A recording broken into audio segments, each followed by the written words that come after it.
Hello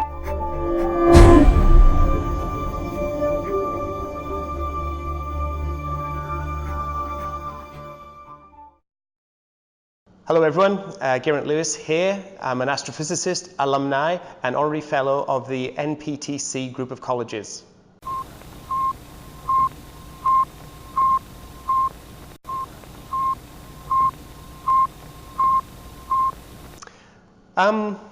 That's a good question actually. Let's see, when I was a child, I had lots of books on how, where, what, and now.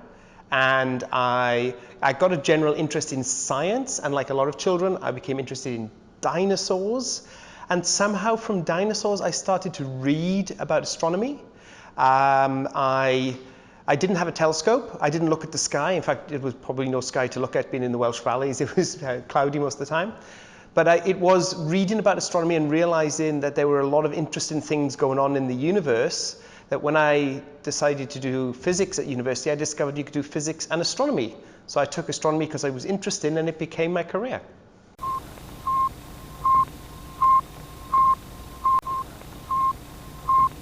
Ooh, how do they compare? That again is a very good question. University of Sydney is a big university, so I think it's 40,000 students, so it's a very big place. School of Physics is also big, and it's an old building built in the 1920s. So there are a lot of similarities. Our undergraduate students, of course, are only a couple of years older than the students that you have here. But as well as the students being around, we also do lots of research. We've got some very high-tech laboratories, do quantum physics and nanophysics, etc. So there are similarities, but there are a lot of differences, and I won't even mention the weather.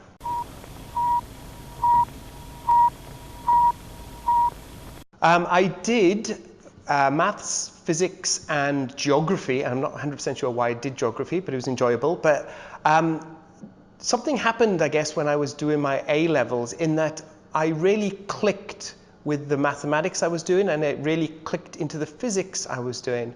So it turned it from being a subject that I was learning into something I was really interested in terms of how it all worked. And so physics here at Neath Tech really opened my eyes to what physics was and how we use it to describe the universe. So for me, it was a big step change in understanding that it wasn't just material being presented to me, but it was a way of approaching problems, and that then took me on to university. So it was an opening of my eyes to what physics really was.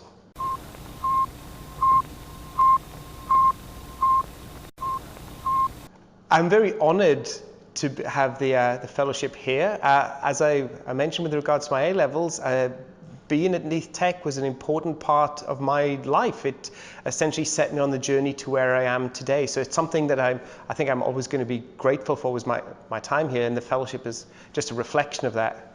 How does it compare to discovering cosmological things like black holes? Again, similar, but not exactly the same. As I said, A-levels opened my eyes to using physics to understand the universe. So it just seems like a natural continuation from being an A-level student to finding black holes.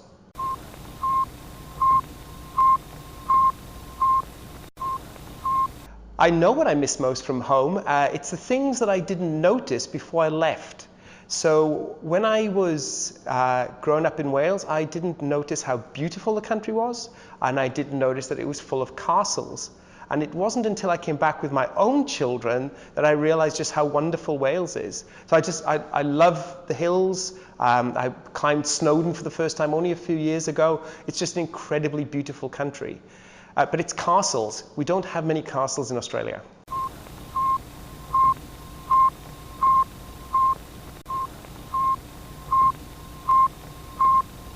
I'm actually very proud of having a Welsh name.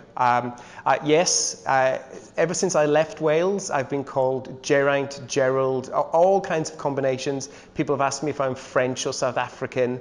But I take my time to educate people that what the correct pronunciation of my name is. I teach them how to say Geraint properly. Sometimes they listen, sometimes they don't. But no, I'm a proud Welshman, and I'm going to keep my name.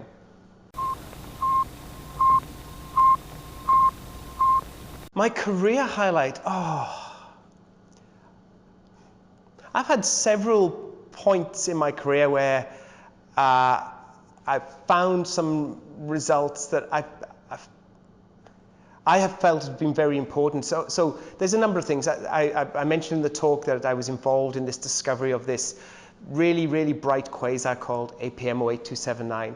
And I still love that object, and I love the process of discovery that we did to find it, and I love the fact that I was working closely with a bunch of people that I have a lot of respect for.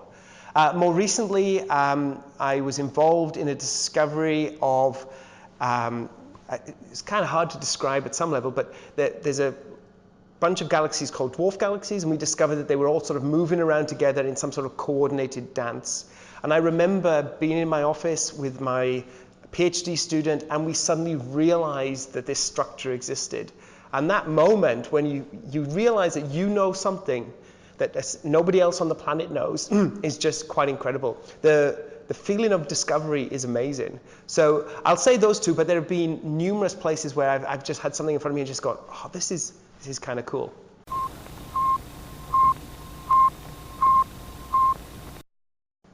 To follow it.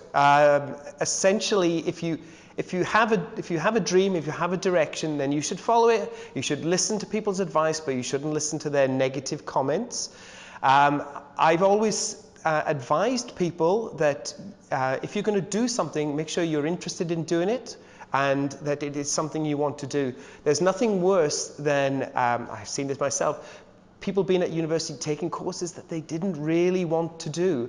You know, they might have wanted to do physics, but they ended up taking law instead because they thought that that was a better career. Find something you enjoy doing and follow it.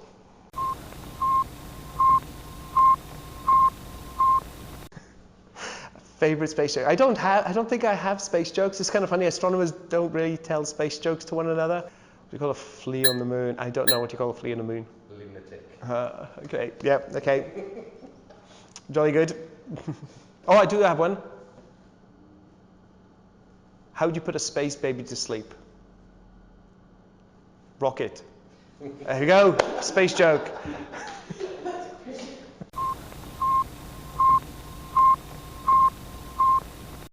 No, unfortunately I don't. I've been involved in the discovery of objects, but astronomers, unless it's nearby planets or rocks or moons, we tend to give things very bog standard names so other people know what it is that you've discovered. So I don't have anything named after me.